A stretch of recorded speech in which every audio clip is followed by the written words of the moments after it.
বক্তব্য সেই বক্তব্য জানিয়ে এসেছি। আমরা আসলে চাইলে মিটিংটাতে আপনার বয়কটই করতে পারতাম, কিন্তু বয়কট করলে যেটা হতো যে হল প্রসঙ্গ নিয়ে আমাদের যে ওপিনিয়ন, সেই ওপিনিয়ন বিশ্ববিদ্যালয় প্রশাসনকে জানানো সম্ভব হতো না।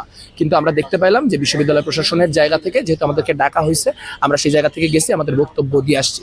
কিন্তু একই সঙ্গে আমরা কোনোভাবেই বিবেক বর্জন করে দিয়ে ছাত্র শিবিরের সঙ্গে একটা অভ্যন্তরীণ মিটিংয়ে ডিসকাশনে বসতে পারি না। সেখানে আপনি বলতে পারেন যে ভাই আপনারা তো প্রতিদিনই টক শোতে যান, তাহলে এই মিটিংয়ের সমস্যা কি? কারণ মিটিংয়ের কাজ হচ্ছে সবাই মিলে একটা কমন সিদ্ধান্তে আসা।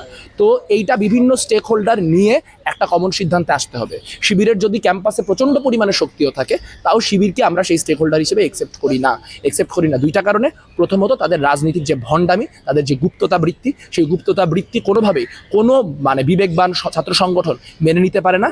এবং দ্বিতীয়ত, মুক্তিযুদ্ধ প্রশ্নে তাদের বারবার করে বাংলাদেশের মানুষকে আঘাত করার যে প্রবণতা, সেই প্রবণতাকেও আমরা কোনোভাবেই গ্রহণ করতে পারি না। আপনারা দেখেছেন গত বছর তারা ৩৬শে জুলাই উপলক্ষে টিএসসির ভিতরে প্রোগ্রাম করেছে। সেই প্রোগ্রাম দীর্ঘ সময় চলেছে।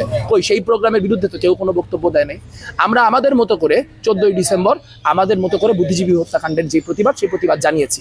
কিন্তু তাই বলে এইবার তারা যে চিহ্নিত রাজাকারদের যে ছবি, সেই ছবি টিএসসিতে টাঙালো এবং তারপরে আমাদেরকে বিশ্ববিদ্যালয় প্রশাসন জানালো যে বিশ্ববিদ্যালয় প্রশাসন বলেছে যে যাতে করে এটা তারা নিষেধ করে দিয়েছে বিশ্ববিদ্যালয় প্রশাসন, যে যাতে করে শিবির পরবর্তী 2 দিন এই প্রোগ্রাম কন্টিনিউ না করে। কিন্তু তারপরেও আমরা দেখলাম তারা পরের 2 দিন এই প্রোগ্রাম কন্টিনিউ করলো।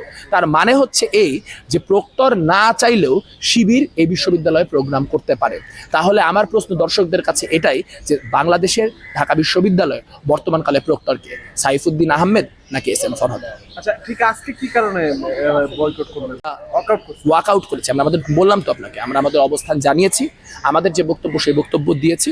এবং পরবর্তীতে যদি শিবিরকে কোনো মিটিংয়ে আনা হয় এবং সেই মিটিংয়ে যদি শিবিরের রাজনীতির কি হবে এইটাকে এজেন্ডা হিসেবে না তোলা হয়, তাহলে আমরা পরবর্তীতে এই প্রশাসনের সাথে আর কোনো মিটিং করবো না। এজেন্ডা ক্লিয়ার না হওয়া পর্যন্ত তাদের সাথে কোনো মিটিংয়ে আপনারা বসবো না। এটাই এটাই অবস্থা।